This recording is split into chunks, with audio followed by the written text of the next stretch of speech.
part of the reason that Bitcoin is attractive to people is because we all have the sense right now, and that's certainly part of the reason why so many of you are here tonight, is that there's a little bit too much tyranny going on. And that's the collusion of large-scale enterprises at the top. And so there are attempts to push back on that by developing decentralized systems. And the idea that we could develop a decentralized standard of universal value, which is what money is a very interesting idea. I've done what I could to think through the Bitcoin proposition, and it makes sense, but that doesn't mean it's right. I like the idea of decentralized, I wouldn't say power, because again, I think that's the wrong way of construing the situation, because as soon as you think about decentralized power, then you've fallen into the clutches of those who think that power is the fundamental motivation. I really do think it's an unbelievably pathological presupposition, because what it presupposes is that, well, if everyone had their own choice, what they would choose is to compel others to do their will. And I don't believe that's true.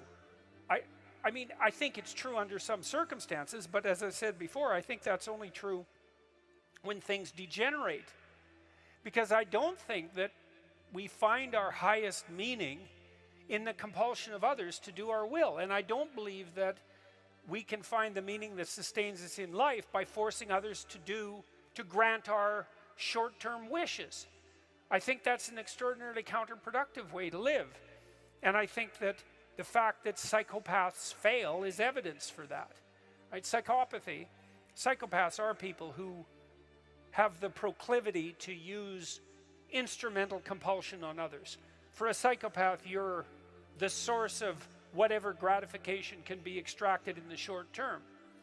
And that looks like it's a more effective evolutionary strategy than laying at home semi-conscious in your bed, but it's certainly not effective enough so that it's the dominant human strategy, not by any stretch of the imagination. It's not even the dominant chimpanzee strategy.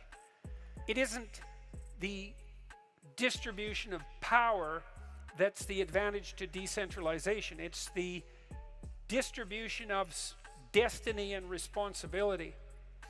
Part of the reason that Bitcoin is attractive to people, part of the reason that Bitcoin is attractive to people is because we all have the sense right now, and that's certainly part of the reason why so many of you are here tonight, is that there's a little bit too much tyranny going on.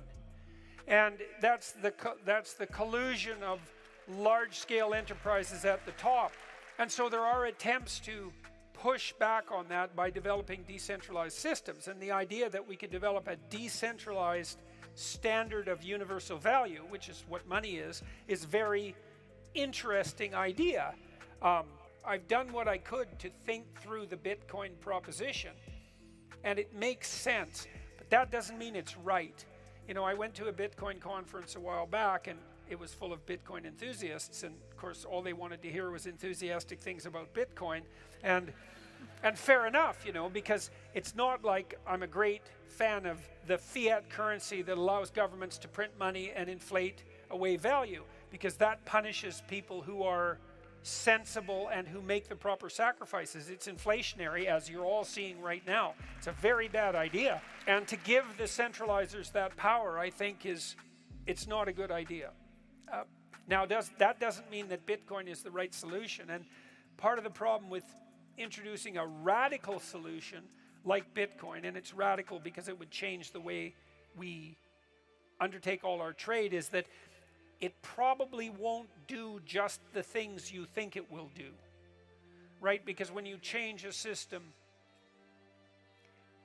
that is so complex you don't understand it, like when you disrupt the supply chain to hypothetically control COVID, all sorts of things happen that you don't expect, which is what conservatives always remind liberals. It's like, don't be thinking that your revolutionary change is only going to bring about the positive things that you envision, because you don't know what you're mucking about with.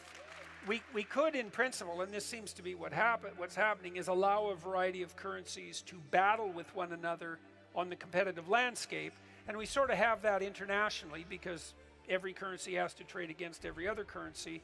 And now we've added cryptocurrency to that mix, and that seems to me to be a good experimental option. And maybe Bitcoin will aggregate to itself the value that its adherents claim, but that remains to be seen, and it doesn't mean it's a pathway without pitfalls, right? Because we imagine Bitcoin was successful and all of a sudden we never had any control over, we really never were able to exercise control over our monetary system again, because that's what it would mean, because it really is decentralized. And if Bitcoin and the blockchain technology truly obtained the upper hand, we would have put our economic system outside of the political domain. Now you can make a case that maybe that would be an okay thing, right? Because you don't want the standard of value subordinate to political machination. But it also means that it's no longer subordinate to the collective will, the collective express will of the people as manifested in the electoral process. And we don't know if that would be a good thing. And it's a hell of an experiment to run, because you won't know the outcome until you can't alter the results of the experiment.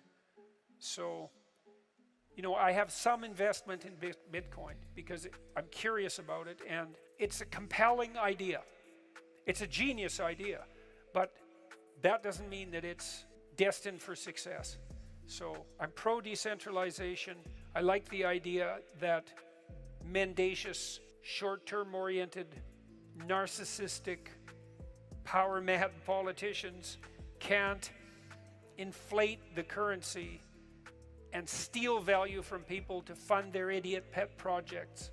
But, you know, revolutionary changes usually bring about radically unintended consequences. So, and I think that's why the marketplace is still toying with Bitcoin, you know, instead of rushing headlong into its embrace, let's say. So that's what I think about Bitcoin.